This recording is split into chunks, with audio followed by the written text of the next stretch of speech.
Como ustedes, hace muchos años estudié en la Universidad de los Andes y ahí me gradué como médico. Y en mi época de médico o de estudiante de medicina, creo que el ultrasonido no era tan importante, o si lo era, no nos lo inculcaban en la universidad. Y creo que en este tiempo en el que estamos, no solamente por la pandemia de la COVID, sino desde antes, la ecocardiografía y el ultrasonido en general se ha convertido en una técnica muy importante. Entonces, he llamado a esta presentación ecocardiografía Todos Podemos, porque no es una técnica solo que hacemos los cardiólogos hoy en día.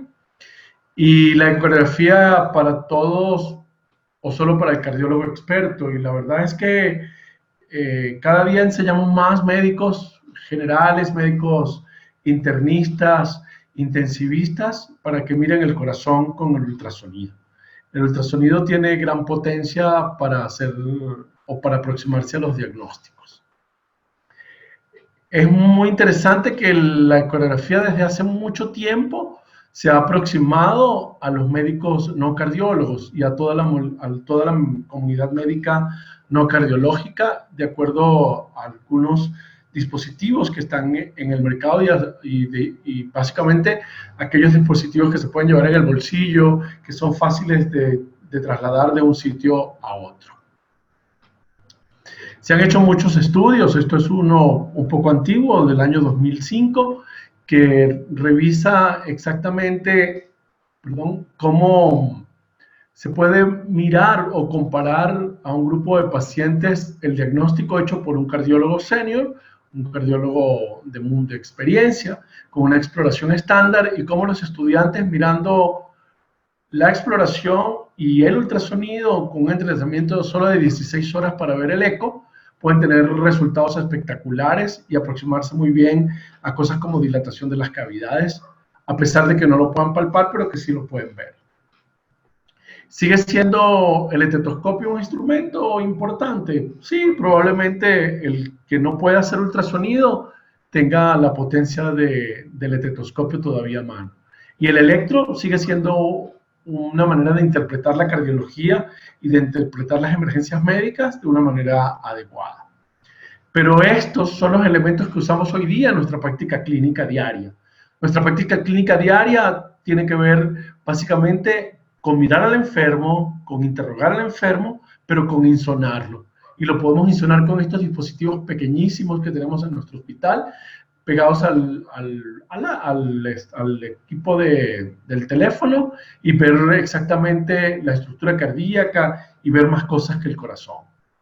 Y esto porque estamos en tiempos de COVID, es muy importante proteger los equipos, los protegemos de todos los elementos, todas las partes, y usamos el gel, que es un transmisor de ultrasonido, que colocamos en la punta del transductor para que el ultrasonido se conduzca muy bien por la pared y por todos los elementos para poder transmitir esta imagen que luego vamos a analizar. Y usamos el gel en jeringuillas aparte para que no se contamine de SARS-CoV-2. Pero también tenemos este es mi equipo de trabajo, es uno de los elementos que usamos, que es un equipo potente, grande, enorme, que puede ser portátil, pero que no lo sacamos mucho dentro de las áreas del hospital porque tenemos estos otros pequeñines, pero que hacen cosas espectaculares como la que ven en la pantalla, que es poder hacer ultrasonido 3D, que son competencias más del cardiólogo, competencias más arduas para hacer una curva de aprendizaje, pero que las desarrollamos en los laboratorios de ecocardiografía. Lo que yo le quiero enseñar es básicamente cómo hacer un eco o cómo debe aproximarse un estudiante de medicina para mirar la ecocardiografía, porque se puede hacer en la emergencia, y eso lo han dicho las asociaciones más importantes del mundo. Pero además de ver el corazón, se puede ver el pulmón y hacer una asociación cardiopulmonar para revisar la hemodinámica es mucho mejor. Y eso lo ha demostrado la literatura, montones de trabajo, y lo demostramos en nuestra práctica diaria. Entonces, la ecografía es una modalidad ideal para evaluar pacientes críticamente enfermos. Es un estudio en tiempo real. Lo mejor, o de una de las mejores cosas, es que es portátil, es no invasivo y se puede realizar en la cama del paciente donde se encuentre. Puedes ir al sitio donde está el paciente y ahí le puedes realizar el estudio. pero tiene una cosa muy interesante y que debemos siempre practicar, que es absolutamente ecológico. Los rayos X, la tomografía que está con rayos X y rayos ionizantes, pues no son ecológicas realmente, porque impactan al paciente e impactan el medio ambiente. Entonces, ¿qué es realmente lo que queremos? Bueno, con los nuevos dispositivos, o con esto que se llaman los dispositivos de ultrasonido de bolsillo, pues los departamentos han ido simplificando la manera de hacer ultrasonido. Y no hay que llevar al paciente hasta un sitio, sino que el médico, en el momento que está examinando al paciente, puede sencillamente sacar un transductor del bolsillo de su bata y comenzar a hacer un ultrasonido en tiempo real y ver que todos podemos mirar el corazón, mirar cómo se mueve el ventrículo y si tiene alguna cosa que pudiera llamar la atención. Eso es mucho más interesante y verlo en pacientes menores de 60 años, pacientes mayores de 60 años, y cómo a medida que tenemos más o que los pacientes tienen más edad, es probablemente más necesario usar el ultrasonido porque se pueden verificar los diagnósticos, pero se pueden adicionar diagnósticos, y no solamente eso, sino se pueden cambiar los diagnósticos. Y esto es una cosa muy interesante, que a veces el examen físico no es suficiente para dar un diagnóstico definitivo y el ultrasonido complementa todo lo que conseguimos con el interrogatorio, la anamnesis, exactamente lo mismo, el examen físico y luego insonar el pecho del enfermo. Una vez más, para comprobar que sí, que a medida que vamos mirando el ultrasonido, podemos hacer cambios, verificar los diagnósticos y que es muy importante hacer cambios del diagnóstico de acuerdo a cuando usamos el ultrasonido. Y se comienza a introducir, y esto es un paper del American College, del JACC, que fíjense ustedes la fecha, del 2019, nada lejos está esto, mirando cómo es el comportamiento y cómo se debe introducir la ecografía en los estudiantes de medicina, como son ustedes, y es realmente una manera de ver y de aproximarse al ultrasonido y que el ultrasonido penetre no solamente en los pacientes, sino que penetre en los estudiantes de medicina y que los estudiantes de medicina hoy en día se diferencian en aquellos que conocen de ultrasonido y aquellos que no saben ni conocen cuántas cosas se pueden hacer con el ultrasonido. Los puntos focales a revisar en un eco de corazón pues son la fracción de eyección, el tamaño del ventrículo izquierdo y derecho, el tamaño de la aurícula izquierda, el grosor, se puede ver o no la presencia de RM pericárdico, se puede hacer evaluación de las válvulas y además adicionamos el eco pulmonar, que es parte de nuestra práctica de rutina. ¿Cómo se define un estudio que está diseñado para médicos no cardiólogos? Pues probablemente no se hace un informe absolutamente con todos los detalles de cómo lo haría el cardiólogo, se puede hacer un comentario en la historia, como hacemos con el examen físico. El examen físico nosotros lo detallamos y lo escribimos en la historia. Puede no tener una grabación estandarizada, sino sencillamente tomar algunas imágenes que son de importancia. Solo debe servir para estudio de los puntos focales, lo que les decía al principio, a la lámina anterior, ver el ventrículo, cómo se mueve, si está dilatado o no, algo que luego les voy a enseñar. Y no implica un costo adicional para el paciente, porque es como si fuera parte de la auscultación. No implica beneficios económicos directos, entonces, para el médico. Bueno, este es un texto de cardiología que hemos tenido la oportunidad de escribir el capítulo de ecocardiografía bidimensional y Doppler. Es un texto bastante amplio, bastante interesante, de uso para todos los niveles. Es de la Sociedad Interamericana de Cardiología. Hemos tenido la oportunidad pues, de detallar algunas cosas de la ecocardiografía bidimensional. Pues ahí les voy a conversar entonces de lo que está escrito en el libro, en el capítulo que hemos escrito, y se ve al corazón o se aborda el tórax por estas ventanas, una paraesternal, apical, supraesternal, subcostal, y esto pues tiene delineado de acuerdo a algunos parámetros anatómicos o algunos referentes anatómicos, y luego los planos que son el eje largo, el eje corto, el eje largo horizontal. ¿Cómo se entiende esto? Pues mirando un poco la anatomía, ¿no? Esta es la ventana supraesternal, que como lo dice la palabra, pues está sobre el esternón, y aquí tenemos abordaje para insonar algunas estructuras, en particular la aorta. Podemos insonar desde esta área, que es el área paraesternal. Entonces aquí está el esternón, un poco por encima entre la tercera, la segunda, la tercera espacio intercostal. Allí hay un espacio, un orificio por donde puede ingresar el ultrasonido, y el ultrasonido va a resonar bastante bien, y ahí podemos ver el corazón. Y luego aquí donde está el ápex, donde podemos palpar el ápex, pues allí pues es la zona o la insonación por la ventana apical, y esta es la zona subcostal. ¿Qué podemos ir mirando? Bueno, el ultrasonido tiene esta buena manera que va cortando a las estructuras de acuerdo a cómo vaya rotando el transductor. Y se puede entonces ver estos planos, que son el eje largo, el eje corto y el eje horizontal.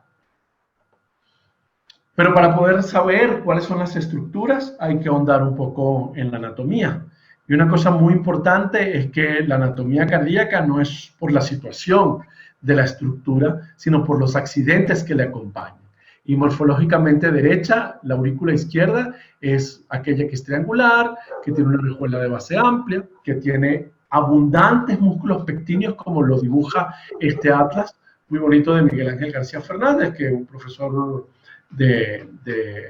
madrileño, que tuve la oportunidad de estudiar y trabajar con él, la cresta terminales, el engrosamiento alrededor de la fosa oval, y toda y cada una de estas estructuras va permitiendo saber cuál es la aurícula anatómicamente derecha. No porque esté en el lado derecho, sino porque tiene accidentes que la denominan aurícula derecha anatómica. Luego, la aurícula anatómicamente o morfológicamente izquierda, de igual, le vamos buscando los detalles. Un detalle muy interesante es que, se fijan ustedes, la pared es lisa, no tiene los músculos pectíneos. Y esto es lo que permite ir diferenciando una estructura de otra. Y eso es lo que nos permite en tomografía, en resonancia, en eco, saber cuál es una estructura anatómicamente izquierda y cuál es una estructura anatómicamente derecha. Si suena un poco, disculpen el sonido del fondo, es básicamente para que vean esta estructura, que cómo es el ventrículo derecho por dentro, que tiene todas estas trabeculaciones, el tracto de salida del ventrículo derecho. Okay. Y esto es exactamente cómo diferenciamos el ventrículo derecho. Y fíjense ustedes la pared, cómo es la pared, un poco más delgada, pero básicamente cómo son los músculos o todo lo que acompaña la parte interna del ventrículo derecho, y este es el tracto de salida y las válvulas, las valvas de la válvula pulmonar. Muy bien, este es el ventrículo izquierdo. Fíjense usted, aquí está la aorta, la válvula mitral. Aquí está el ventrículo izquierdo, el aparato subvalvular. Lo podemos ver exactamente como vemos en la imagen del atlas.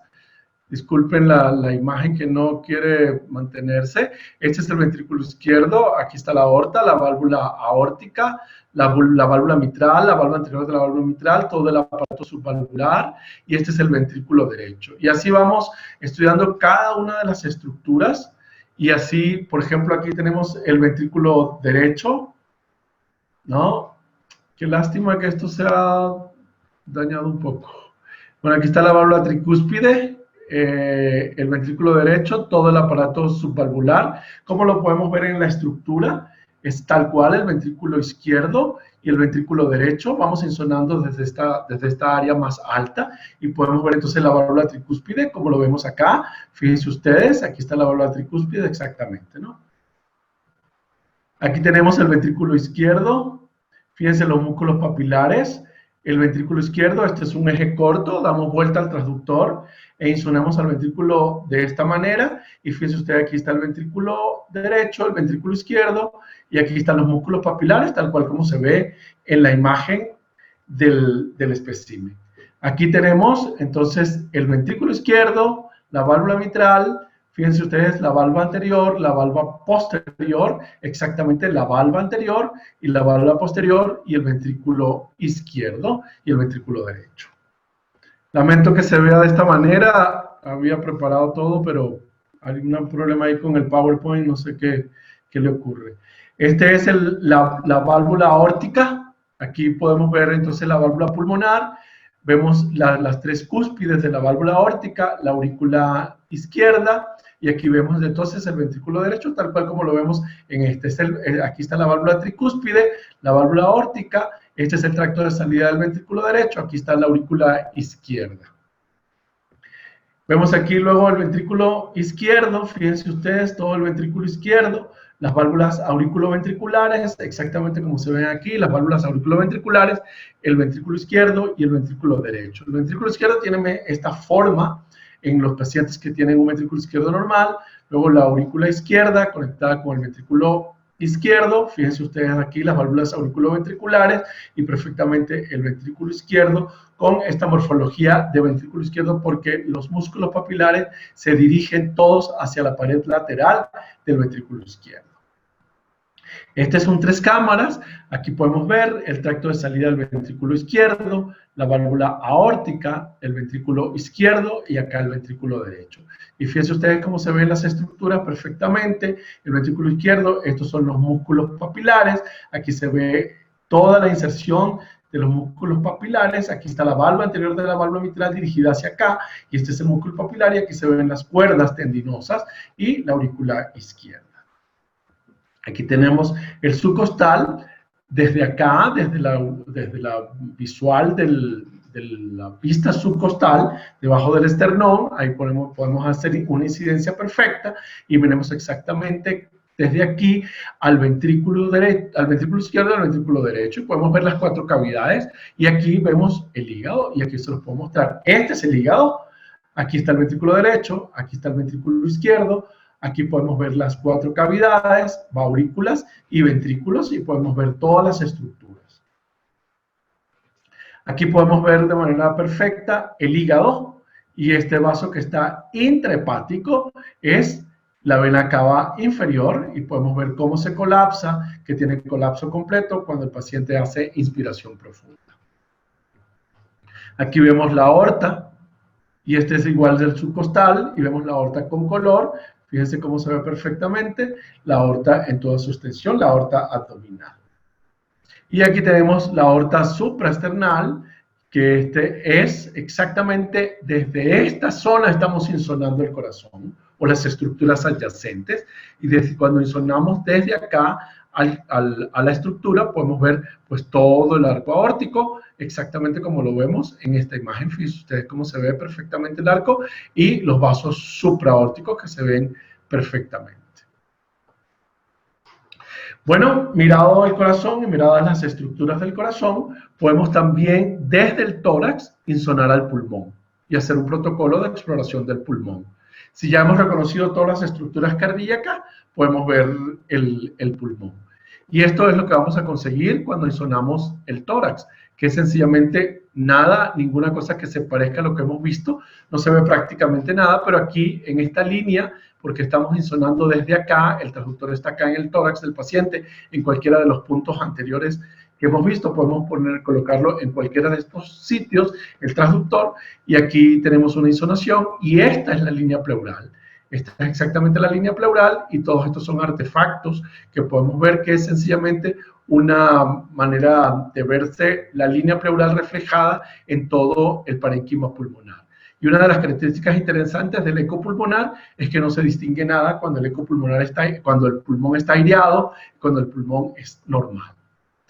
Fíjense ustedes aquí cómo se puede ver la línea pleural, cómo se desplaza las pleuras, la pleura parietal y la pleura visceral. Perfectamente podemos ver esto que se llama el sliding pleural, que es una característica muy importante que nos permite hacer diagnósticos diferenciales. Cuando se pierde, por ejemplo, el sliding pleural, podemos estar en presencia de un neumotórax, pero aquí este movimiento de la pleura nos permite saber exactamente qué patología, cuándo estamos y en qué presencia de algunas patologías diferentes al neumotórax. Bueno, repitiendo los puntos focales: fracción de eyección, tamaño del ventrículo, tamaño de la aurícula, el grosor del miocardio, la presencia de derrame pericárdico y la evaluación valvular con Doppler color y el eco pulmonar.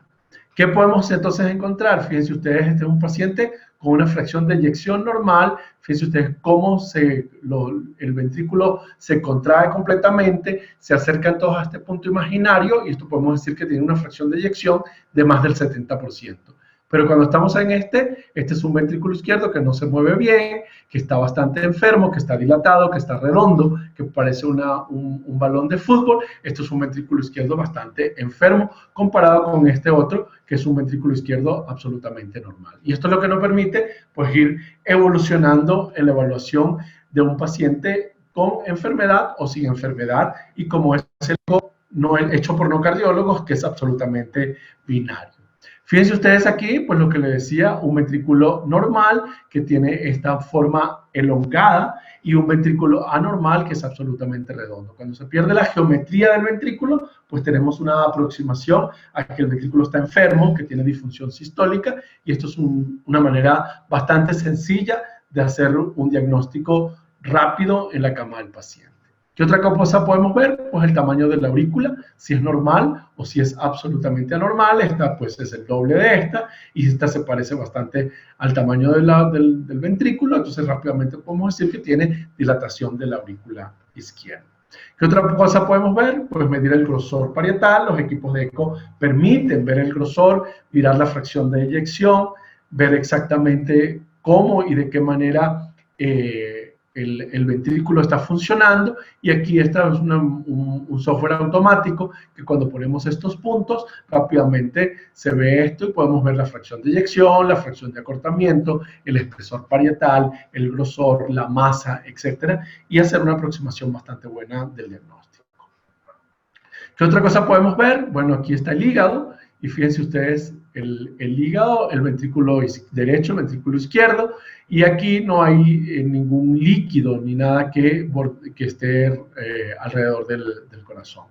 Pero podemos ver, un segundo, esta otra imagen, que es todo el corazón rodeado de gran cantidad de líquido a su alrededor, que es un gran derrame pericárdico, diferente a este, que no tiene ningún líquido. Y fíjense ustedes como aquí tiene un montón de líquido alrededor, y esto es lo que hace el diagnóstico rápido, urgente, ausente o presente el derrame pericárdico, y eso pues pone al paciente en situación diferente. Esta es otra imagen para ver insuficiencia mitral.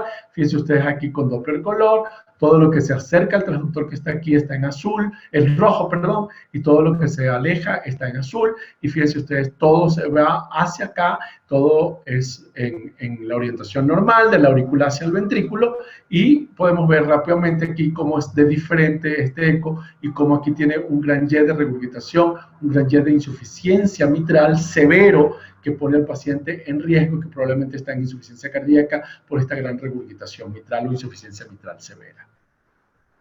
Y ya para ir llegando al final o concluyendo, fíjense, para comparar el ecopulmonar, un ecopulmonar normal, fíjense ustedes lo que les decía, la línea pleural que está en esta manera de reflejarse, son líneas A, que es un pulmón absolutamente aireado, con un 95-99% aireado, y fíjense ustedes este pulmón absolutamente enfermo con líneas B, líneas que aparecen desde la línea pleural, que van como unos estallidos o como unas lucecitas como unos farolitos aquí alumbrando toda la amplitud de la imagen. Y esta manera de verse son las líneas B, que son bastante importantes en pacientes con insuficiencia cardíaca o con síndrome de distrés respiratorio del adulto, que es una manera de ver el líquido y el líquido y el aire en el pulmón, y son artefactos que son muy interesantes y que nos permiten hacer el diagnóstico de insuficiencia cardíaca izquierda o de edema pulmonar. Y con esto agradecerles, pedirles disculpas porque las imágenes no se veían de la mejor manera, pero que hayan comprendido un poco el mensaje, y agradecerles una vez más la invitación. Muchísimas gracias, y espero, si tienen alguna pregunta, pues poder contestársela. Muchísimas gracias. Vamos a empezar la ronda de preguntas. Por favor, si tienen alguna pregunta, ingrésenla en el chat. Por los momentos tengo una pregunta. Doctor, ¿es posible determinar infartos ocurridos anteriormente mediante el uso de la ecocardiografía? Por supuesto, el eco permite saber si el paciente tuvo infarto y tiene características particulares. El infarto agudo del miocardio reciente es un ventrículo o una pared del ventrículo que no está adelgazada. A diferencia del paciente que ha tenido un infarto antiguo, que tiene meses o años de evolución del infarto, pues la pared se adelgaza por el remodelado y por la cicatrización, y entonces se ve mucho más delgada la zona del infarto y sin movimiento, y eso es una característica muy interesante y muy importante que nos permite el eco revisar. Vale, muchas gracias. Muy bien.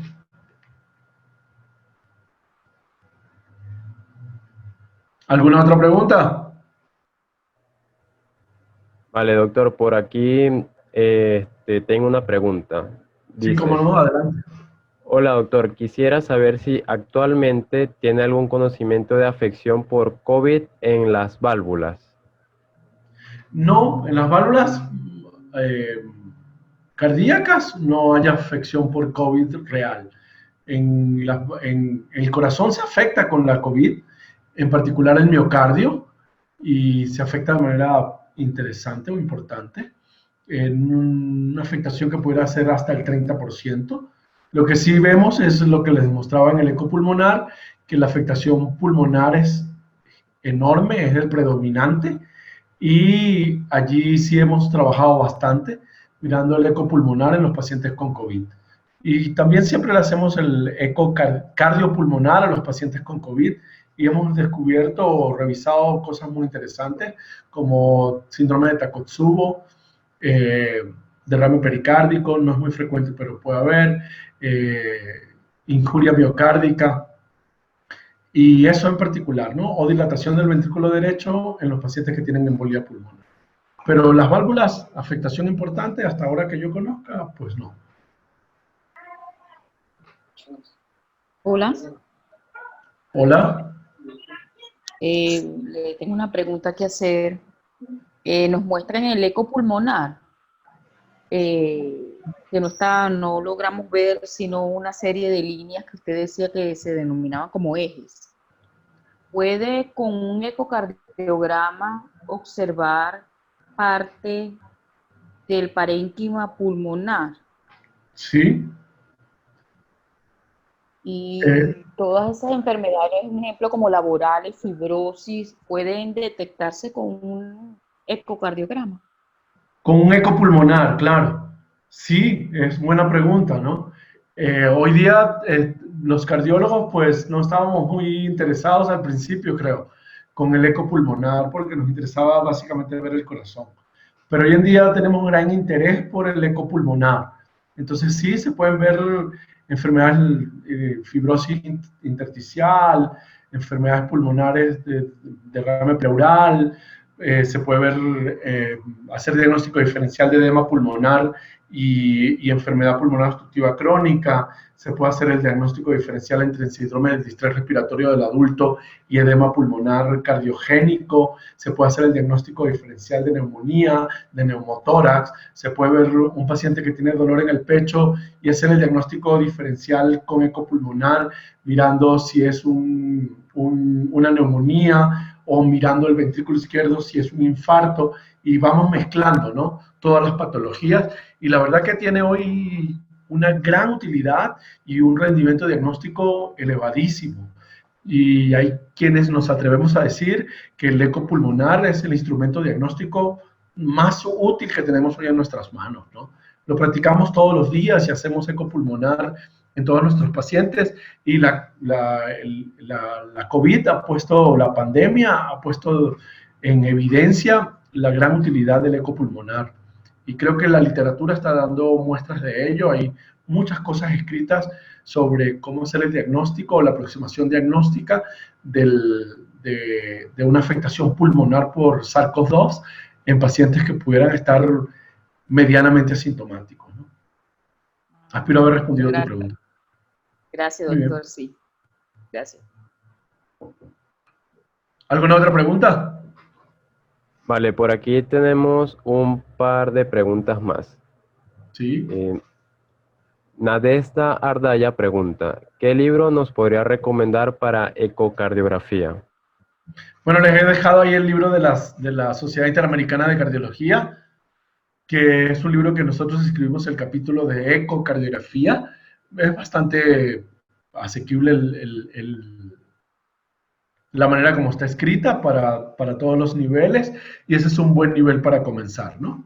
Es un libro que está disponible a la venta sin dificultades, y buena parte del libro es electrónico, con lo cual no tiene a veces que enviarse, sino la compra electrónica permite que se pueda tener acceso a todo, y tiene buenas imágenes, bonitas imágenes, ejemplos, y es un libro que les puede servir no solamente para ecografía, sino para la cardiología entera. El libro de la Sociedad Interamericana de Cardiología. El libro azul se llama. Vale, muchas gracias. La otra pregunta es de Génesis Castro. Dice, muy buena ponencia, muchas gracias, doctor. Una pregunta, ¿se puede diagnosticar un bloqueo cardíaco a través del ecocardiograma? Sí. Bueno, gracias por los elogios, la verdad. No, con las imágenes que no se movían, la verdad que es una penita, pero bueno. El bloqueo sí se puede diagnosticar por ecocardiografía, no es el instrumento idóneo, no es la forma, pero da una orientación importante. Por lo menos bloqueo auriculoventricular completo se puede evaluar, porque allí hay un signo que es la insuficiencia mitral diastólica. La insuficiencia mitral habitualmente es sistólica cuando las válvulas auriculoventriculares están cerradas, allí hay el paso, pero en el bloqueo AV completo, allí puede quedar en el momento la válvula auriculoventricular completa, y podemos ver el paso de la regurgitación, y allí hacer un diagnóstico de bloqueo AV completo.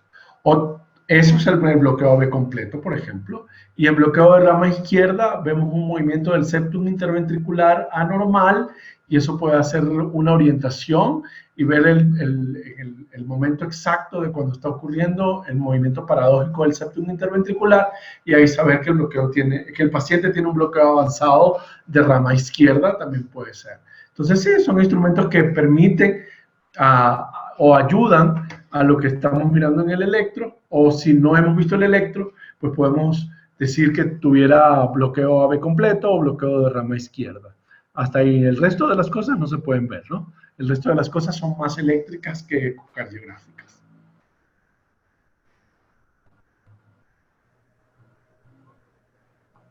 Ok, José Alex Martínez pregunta que si será posible tener acceso a las diapositivas, si se puede... Bueno, yo las voy a poner en el Google Drive, y les dejo para compartir. Ahí se las dejo un tiempo y nada más. ¿Les parece bien? Sí, doctor, perfecto. Ahora en la noche, más tarde, ya después que me desocupo de hacer cosas, les cargo la presentación en el Google Drive, me dan un correo electrónico y se los comparto, y ustedes las pueden revisar.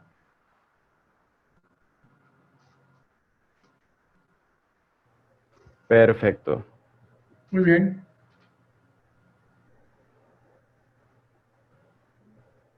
Bien, si no hay más preguntas, entonces podemos culminar la ponencia, la videoconferencia de Shape of My Heart, ecocardiografía ecocardiografía, y agradecemos a nuestro querido ponente, el doctor Edgar López, por su tiempo y por brindarnos este importante conocimiento. Muchas gracias. Bueno, muchísimas gracias, y para despedirme, pues, saludar la valentía de estudiar la medicina, que es una cosa apasionante y encantadora, y invitarlos a que sean de los mejores siempre, y que el ultrasonido es el instrumento más importante para examinar los pacientes en este momento en el que vivimos de la medicina. No solo por la pandemia, sino antes de ella, y yo, que soy un apasionado del eco, los invito a que se apasionen con la ecografía en cualquier parte, de abdomen, de tórax, de cerebro, de lo que quieran ver con ultrasonido, seguro que lo van a poder ver, y que cuando den la vuelta sean ustedes los que estén exponiendo y yo escuchando para aprender de ustedes. Un gran gusto, un saludo enorme, cuídense la salud y que sigan adelante. Hasta luego y feliz.